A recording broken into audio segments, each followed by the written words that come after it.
Muy buenos días, un fuerte abrazo a todas las personas que ya están conectadas en diferentes partes del mundo y aquí de Guatemala, nuestra ciudad. Un gran abrazo para todos. Hoy tenemos la segunda parte de nuestra serie, El No de Dios, y les agradecemos mucho sus comentarios porque hemos visto cómo Dios está haciendo algo en medio de esto. Y la semana pasada precisamente hablábamos cómo estos hombres, Sadrach, Mesach y Abednego, dijeron que a pesar que Dios les dijera que no, ellos estaban dispuestos a darlo todo. Cuando los iban a enviar al horno de fuego, le dicen al rey Nabucodonosor: rey, al Dios que servimos, al Dios que adoramos, al Dios que le damos todo, es capaz de librarnos de tu mano. Pero si aún no lo hiciera, nosotros vamos a seguir adorando a nuestro Dios y jamás nos vamos a inclinar a algo que no sea la bondad y la gracia de nuestro Dios Todopoderoso. Y vimos que recibieron un no porque caen dentro del horno, pero ahí se dan cuenta que no habían 3, sino habían 4, porque el ángel de Dios aparece en escena y los guarda en medio de cualquier circunstancia. Y entonces, como decía María José, los no de Dios no son bonitos. Todos quisiéramos sí a todo lo que nos pasa, pero a veces nos topamos, como lo hablamos la semana pasada, con esos no que nos dice: bástate mi gracia, porque mi poder se va a perfeccionar en tu debilidad. Y hay momentos en nuestra vida que lo que nos va a hacer, lo único que vamos a tener es la gracia de Dios, pero la gracia de Dios es vasta, es grande, es poderosa y nos ayuda en nuestra debilidad. Y hoy, para continuar con este tema, estuvimos hablando, primero un gran saludo a nombre de todo el consejo de familia Renova, de Maynor y Betty Herrera, de Linet y Adolfo Noguera, de Jorge y Astrid Alvarado. Les damos la más cordial bienvenida. Y hoy tenemos la bendición que vamos a estar compartiendo este mensaje con Maynor Herrera, que es un hombre de Dios que respeto mucho, quiero muchísimo, y sé que él nos va a dar una palabra muy especial, porque vamos a hablar qué pasó en el Getsemaní, porque Jesús va al Getsemaní a buscar una respuesta y lo que él recibe es otra cosa de lo que él esperaba, como nos puede pasar muchas veces a nosotros. Así que, por favor, quiero que escuchen esto y luego regresamos porque queremos volver a interactuar con ustedes en unos segundos. Pero por favor, pongan atención, porque este mensaje, esto que viene ahorita, les puede dar una paz y una tranquilidad a su alma cuando han recibido no de Dios. Hola, hermanos. Qué alegre poder compartir con ustedes y estar en sus hogares en este día. Hoy quiero conversar acerca de un pasaje que es bastante conocido, que está en los evangelios, y es cuando Jesús va al monte Getsemaní. Es tan conocido que hay hasta pinturas de ese momento en que Jesús va a orar, esa oración que hace en el Getsemaní. Pero hoy quisiera como entrar un poquito a esos momentos que estuvo viviendo Jesús y sus discípulos y las razones por las cuales Jesús estaba llegando al Getsemaní. Quizá es uno de los momentos más dramáticos, y debo decirlo, en el ministerio de Jesús y en la propia vida de Jesús, esa oración que hizo en el monte Getsemaní. Era un momento importante para Jesús, muy difícil, definitivamente muy difícil desde el punto de vista humano, pero también era un momento en que los tiempos se estaban cumpliendo para dejar de ser conocido como el hijo del carpintero para poder ser reconocido por todos como el Hijo de Dios. Vea qué importante lo que acabo de decir.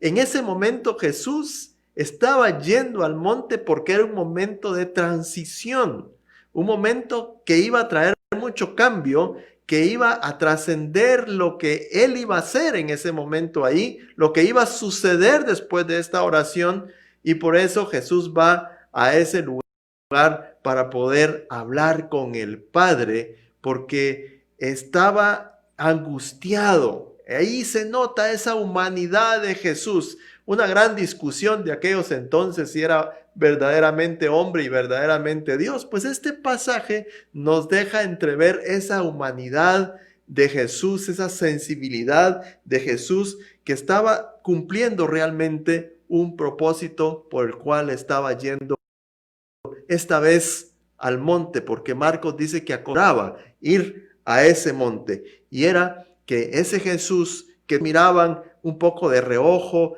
que todos, pues algunos decían, este es el hijo del carpintero, otros decían, no, es el Mesías, el enviado. Como cierta duda de quién era, pues, más conocido como el hijo del carpintero, pero en ese momento y a partir de ahí sería reconocido como el Hijo de Dios. Un momento que no solamente era importante para Jesús, para el plan divino, sino también para nosotros y para toda la humanidad. Estaba a punto de revelarse totalmente para que no quedara duda del enviado, del Redentor, del Cristo, del Salvador, porque en ese momento dejaría de ser Jesús para ser Jesucristo. El propósito por el cual Dios se humilló a tal grado que se hizo semejante al hombre estaba por llegar a su final.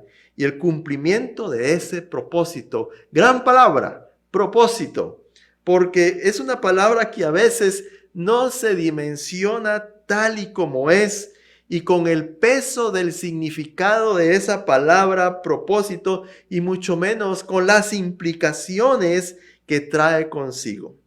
Propósito es siempre una determinación de hacer algo, de alcanzar un objetivo, de llegar a una meta que se ha trazado. Y el propósito siempre señala esa meta que se va a alcanzar, pero también implica el compromiso de alcanzarla. Es decir, un propósito no solo es fijar una meta, sino también el compromiso de llegar a ella, de alcanzarla. La palabra viene del latín propositum, que significa seguir adelante.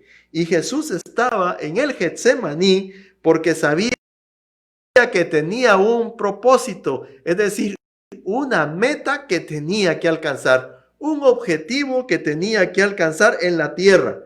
Y por eso era esa angustia. Los evangelios de Mateo, de Marcos y de Lucas hacen referencia a ese momento de Jesús y cada uno de los evangelios aporta detalles importantes que veremos más adelante. Pero comencemos con Mateo, capítulo 20 y verso 36. Dice, entonces llegó Jesús con ellos, hablando de sus discípulos, a un lugar que se llama Getsemaní, y dijo a sus discípulos, sentaos aquí, entre tanto que voy allí y oro. Y tomando a Pedro y a los dos hijos de Zebedeo, comenzó a entristecerse y a angustiarse en gran manera.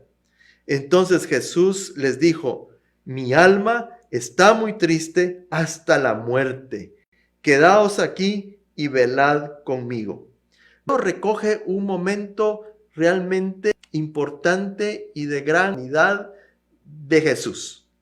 Esa narración que es muy completa, la de Mateo, a diferencia de los otros evangelios, de esos momentos de la angustia de Jesús, donde va a orar y a apelar al Padre con respecto al propósito por el cual estaba en la tierra. Les confiesa a Pedro y a los dos hijos de Zebedeo, que eran Juan y Jacob, que se sentía muy triste y angustiado en gran manera. Les dice, mi alma está muy triste hasta la muerte. ¡Qué confesión! Pensando que viene del Hijo de Dios y que en ese momento estaba con sus amigos confesándoles, miren, igual que ustedes sienten, yo también hoy lo estoy sintiendo. Miedo, angustia, temor. Estoy angustiado hasta la muerte. Y él se lleva a sus 3 amigos para que estuvieran con él en estos momentos difíciles en el que él se sentía angustiado. De alguna manera estaba buscando apoyo para tener a alguien con él.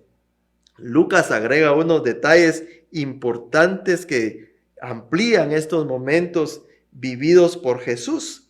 Dice Lucas en el capítulo 22, y saliendo se fue como solía, es decir, lo hacía siempre, al monte de los olivos. Y sus discípulos también lo siguieron. Y cuando llegó a aquel lugar les dijo, orad que no entréis en tentación. Y él se apartó de ellos a distancia como de un tiro de piedra y se puso de rodillas. Es decir, a algunos metros de distancia porque quería estar a solas con el Padre. Y ahí él le dice al Padre, si pasa de mí esta copa, no se haga mi voluntad sino la tuya. Es lo que registra Lucas. Y se le apareció un ángel del cielo para fortalecerle. Y creo yo que este es un aporte de Lucas muy importante, porque él invita a sus amigos, a sus 3 amigos, para no estar solos. Ay, hermanos, cuando estamos en angustias, ¿cómo necesitamos a los hermanos, a los amigos para que nos apoyen? ¿Cómo necesitamos de tener a alguien con quien yo puedo hablar abiertamente de lo que me está pasando? ¿Cómo necesitamos tener a esas personas que son de nuestra más alta confianza, con quien podemos hablar y contarles qué es lo que nos está dando? Pero mire algo importante que Lucas está aquí aportando. Y se le apareció un ángel para fortalecerle. Es decir, la esencia de Dios en momentos de angustia que nos traen fortaleza. Y saben que no ha cambiado. Cuando usted y yo estamos en angustias, estamos en aflicciones, estamos pasando momentos difíciles, complicados en la vida, pues también tenemos amigos a quienes podemos recurrir, hermanos de la iglesia, porque somos una familia en el Señor, pero Dios también nos fortalece hoy a través del Espíritu Santo. Hay una cosa que hay adentro de nosotros que en medio de las tribulaciones siempre tenemos fuerza. ¿Sabe por qué? Porque Dios no nos deja en medio de las circunstancias difíciles. Siempre va a estar, siempre va a mandarnos fuerza cuando ya no tenemos nada. Lucas dice que a Jesús le pasó lo mismo. El Padre lo dejó solo, sino que le envió a ese ángel para que le diera fortaleza. Así que él se separa de sus amigos y clama al Padre, seguramente con la esperanza de tener una respuesta positiva de su clamor. Dice, sí, regreso a Mateo y dice, yendo un poco adelante, se postró sobre su rostro orando y diciendo, Padre mío, si es posible, pase de mí esta copa, pero no sea como yo quiero, sino como tú.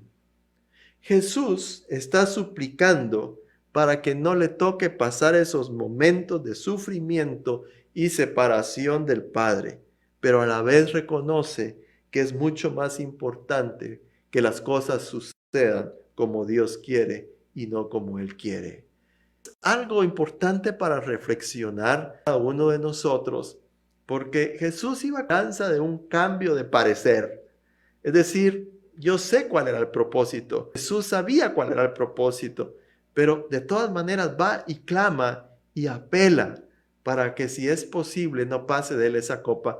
Algunas personas dicen que lo que realmente le traía sufrimiento era el momento de separarse de Dios, porque ahí pues se acababa todo, la deidad y la humanidad morían y la deidad se separaba. Es decir, separarse de Dios para él era algo angustiante. Yo personalmente pienso que sí, pero también el saber que tenía que ir a la cruz, que iba a ser martirizado, que iba a ser azotado, que iban a llegar ahí, que le iban a pegar con un látigo, que le iban a poner una corona, que iban a ponerle una lanza en su costado, a eso, hermanos, perdonen, pero también trae angustia y trae dolor. Y de alguna manera, él en su humanidad, en esa forma en que él se encarna como ser humano, siendo Dios, él siente esa angustia y va con el Padre para decirles, Padre mío.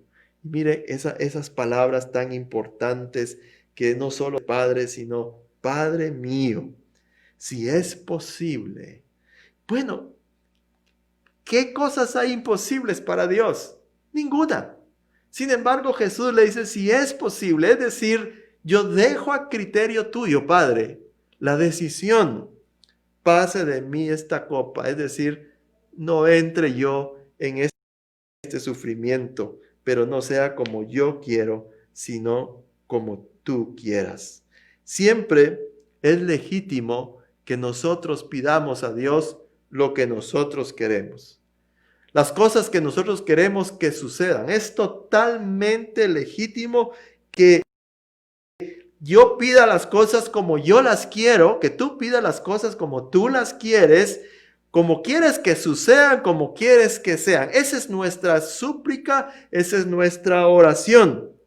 Pero no debemos olvidarnos que es mucho más importante y beneficioso para nosotros que las cosas sean como Dios quiere. Fácil decirlo, difícil hacerlo. Hay que reconocer que cuando uno está en la situación complicada, la mayoría de gente a uno le dice, pero mire, Dios va a hacer su voluntad y la voluntad de Dios es perfecta y buena, sí, pero lo que yo quiero es esto y no sé si Dios lo va a hacer como yo lo quiero, como a mí me gustaría que lo hiciera. Así que es muy fácil aconsejarlo, pero cuando lo estamos viviendo, de verdad que se torna un poco complicado. Luego de que Jesús hace esa súplica de clamor, no escuchó respuesta de Dios. No escuchó ni un sí ni un no de ese momento. El Padre seguía siendo el que decide. Y entonces Jesús se queda esperando esa respuesta de su súplica, de qué va a pasar.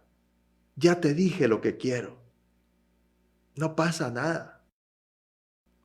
Se va y busca a sus discípulos para saber qué estaban haciendo. Dice el verso 40 de Mateo, vino luego a sus discípulos y los halló durmiendo y Pedro, así que no habéis podido velar conmigo. Ahora, velad y orad para que no entréis en tentación. El espíritu, la verdad, es dispuesto, pero la carne es débil. Es decir, no tuvieron toda la fuerza y lo necesario para poder estar despiertos con. Y Mateo aquí registra, Jesús regresa a orar por una segunda vez con la mismísima petición y sin duda con la esperanza que esta vez el Padre sí le daría una respuesta.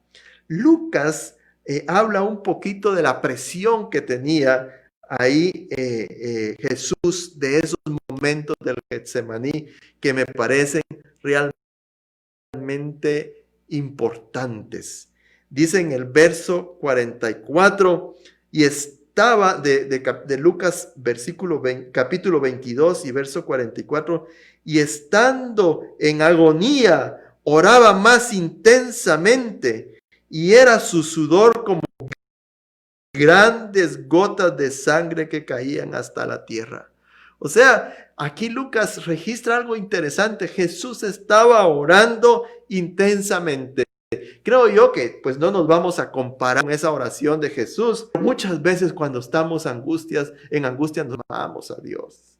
Gritamos a Dios. Quizás buscamos un lugar por ahí solito para gritarles porque no sabemos qué hacer. Estamos en medio de una situación que no tiene solución humana y solo Dios la puede solucionar. Y clamamos a Dios y le clamamos a cada rato, a cada momento. Vamos, nos postramos, nos tiramos, lloramos, gritamos y le decimos, Dios mío, ayúdame, porque no puedo seguir adelante. Necesito que tú hagas algo y cambies esta situación. pues Jesús dice que oraba, Lucas lo registra así, oraba y estando en agonía. Imagínense ustedes, cuando dice esa palabra agonía, es aquella situación donde yo ya no encuentro solución, no sé qué hacer, no sé a quién acudir. Yo estoy muriéndome solo, o sea, en mi angustia, en mi situación, aunque me digan lo que digan, aunque me digan que Dios me, yo lo sé también que Dios me ama, eso no me soluciona lo que yo quiero en el momento. Así que entro en agonía y dice que Jesús estaba en agonía y llegó a tal presión, lo que hoy le llamamos estrés y por todo nos estresamos, que el sudor eran unas como gotas de sangre. Dice como grandes gotas, no dice que así eran, como grandes gotas de sangre que caían hasta la tierra. En medio de esa angustia. Y Jesús vuelve a orar. Esa segunda vez vuelve a pedir lo mismo. Vuelve a decir, Señor, aquí estoy otra vez. Y oró por segunda vez, dice Mateo, y le dijo, Padre mío, si no puede pasar de mí esta copa sin que yo la beba, hágase tu voluntad.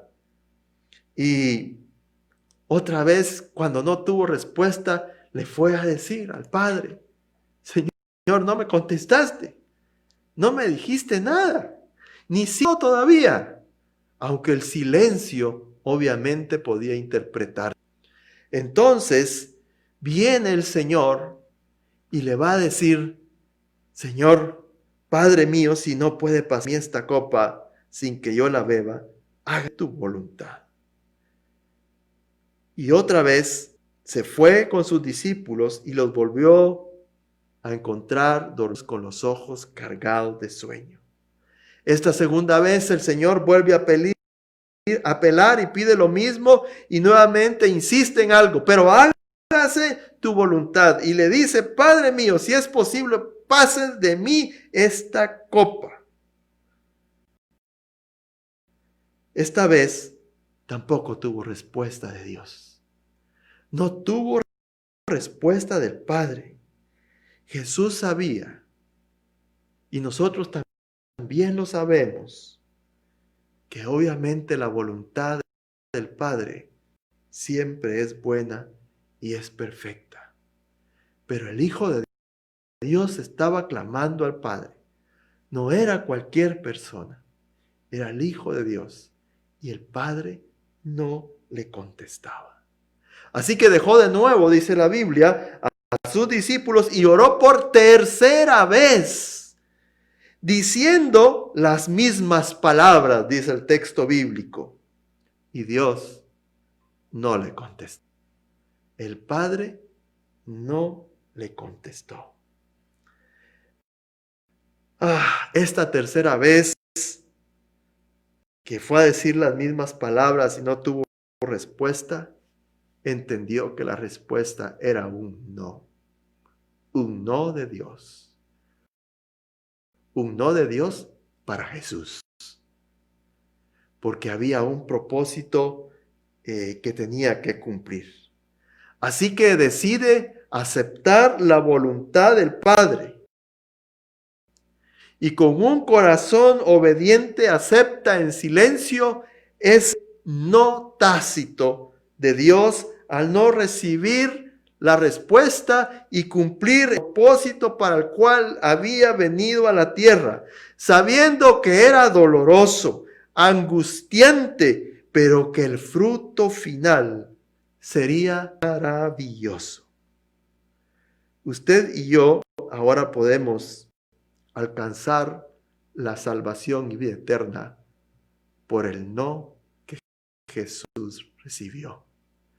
Porque cuando el Padre le negó sus peticiones, entonces cumplió el propósito de ir a la cruz por usted y por mí, y pagar sus pecados y los míos, y ir a la cruz a sacrificarse sin haber pecado, y derramar hasta la última gota de su sangre por usted y por mí, pero la tumba no lo detuvo. Se levantó de entre los muertos por usted y por mí, para que hoy tengamos vida eterna y vida abundante. Nuestros deseos a veces reciben un no respuesta de Dios. Y no porque nuestros deseos sean malos, o no estén bien, sino porque Dios tiene propósitos muy claros para todos nosotros. Es difícil poder entenderlo y hoy, pero quiero decirles, hermanos, que los no de Dios pueden hacer la diferencia de vivir una vida llena de bendición y una vida realmente maravillosa. A veces los no de Dios son muy dolorosos, porque a veces estamos esperando que las cosas sucedan de otra manera y de la forma en que suceden no nos agradaron. Pero yo puedo decirles, hermanos, lo que la palabra de Dios dice, que el propósito de Dios, alcanzar ese objetivo y comprometernos con alcanzarlo, siempre será una gran bendición para nosotros. Humanamente, difícil, pero los no de Dios también nos bendicen, porque el propósito de Dios es siempre bendecirnos, es siempre darnos esa vida abundante que Él prometió. Así que Jesús se levanta, deja ya de orar, habla con sus discípulos y les dice: he aquí, ha llegado la hora, y el Hijo del Hombre es entregado en manos de pecadores. Levantaos, vamos. Se acerca el que me entrega y camina hacia la cruz. Hermanos, cuando no tenemos respuesta del Señor, ya no sigamos abatidos. Confiemos que Dios tiene algo maravilloso. Levantémonos, caminemos y enfrentemos y disfrutemos finalmente ese propósito de Dios en nuestra vida, que seguramente será maravilloso. Que el Señor les bendiga y el Señor les guarde.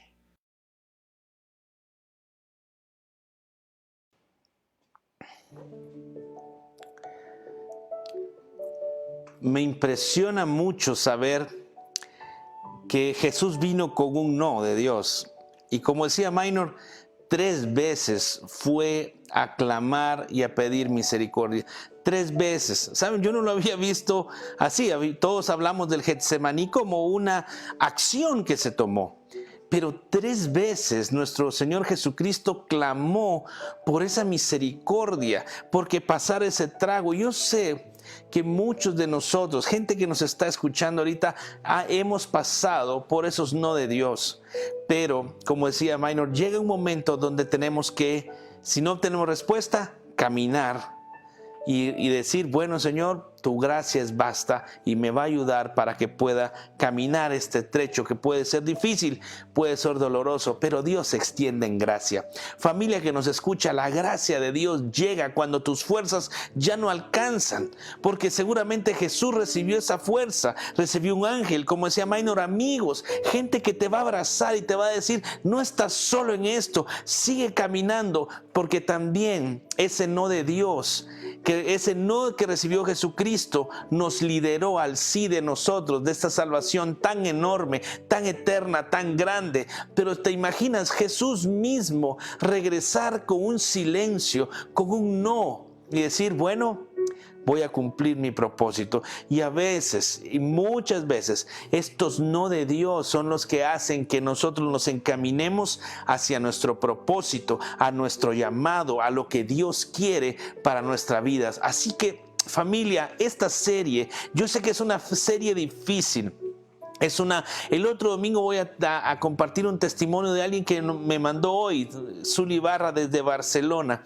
Lo voy a compartir yo, un hermoso testimonio de un no de Dios, pero cómo ellos lograron caminar hacia su destino, hacia su propósito eterno, y ahora ellos están como pastores en Barcelona y nos están escuchando ahora. Así que el otro domingo, por favor, no se lo pierdan, porque esto que Dios está haciendo en nuestro corazón nos está llevando a un nivel de madurez espiritual que no se imaginan. Entender que Jesús 3 veces clamó misericordia y recibió un no. Y cuando hablábamos con Minor de esta serie, me dijo algo que me tocó mucho mi corazón.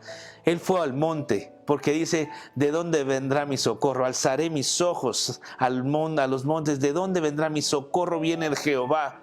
Y en esta ocasión, su socorro no vino como él esperaba. Eso sí, nuestro Señor Jesucristo tiene un nombre que es sobre todo nombre, ante cual toda rodilla se va a doblar, porque el aceptar el no de Dios y cumplir su propósito nos lidera para que usted y yo tengamos la oportunidad ahora de disfrutar la presencia de Dios, de disfrutar de su gracia y de esa gracia que nos ayuda en nuestras debilidades. Y quiero que me permitan orar por ustedes para terminar y bendecir y pedirle a Dios que bendiga Él su semana, que Él derrame de su gracia y de su favor. Pero permítame orar ahí donde estás, en el lugar, en ese lugarcito, en tu sala, comedor, donde estés. Tal vez tú has estado recibiendo no de Dios y tú te preguntas, como decía María José hoy, pero si yo estoy bueno, estoy haciendo bien las cosas, ¿qué pasó? Jesús recibió un no. 3 veces lo pidió. Pablo pidió 3 veces que le quitaran el aguijón, hasta que Dios dice, bástate mi gracia. Familia de Renova que nos escucha, bástate la gracia de Dios, que nos baste su gracia, su amor, su misericordia, su favor en nuestras vidas. Padre, yo te ruego por cada hombre y mujer, joven, niño que nos está escuchando y nos escuchará después a través de nuestras redes. Señor, donde ellos estén, en el nombre de Cristo Jesús. Señor, gente que ha recibido no de Dios, no tuyo, Señor, que nos han golpeado el alma, nos han lastimado el corazón y nos sentimos a veces sin esperanza. Señor, que una nueva esperanza nazca en nuestros corazones hoy, en el nombre de Jesús, una nueva fe, Dios, porque esos no tuyos nos lideran hacia tu propósito eterno que tienes para nosotros aquí en la tierra, en el nombre de Jesús. Señor, que nuestro corazón se llene de fe, de ánimo, de alegría, sabiendo que vamos a caminar directo a cumplir tu propósito en nuestras vidas, en el nombre de Cristo Jesús. Familia, no se pierdan el próximo domingo. Yo sé que Dios está haciendo algo que nos va a ayudar a nuestro caminar cristiano. Ahora permíteme orar por ti para que Dios bendiga tu semana, y quiero pedirte que alces tus manos donde estás y decirte: que el Señor te bendiga y te guarde. Que el Señor haga resplandecer su rostro sobre ti. Que el Señor extienda su favor sobre tu vida y te traiga paz, una paz sobrenatural, una paz que no te explique, Señor, aún en medio de situaciones de dolor, en medio de situaciones de no de Dios. Que la gracia y el favor de Dios te bendiga. Que el Señor te bendiga y te guarde y tengas una hermosa semana de milagros y que Dios nos sorprenda. En el nombre de Cristo Jesús. Amén. Por favor, comparte esta transmisión. Comparte con tus amigos para que estén domingo a domingo conectados. Y así que por favor no te muevas, porque todavía viene algo más para ti.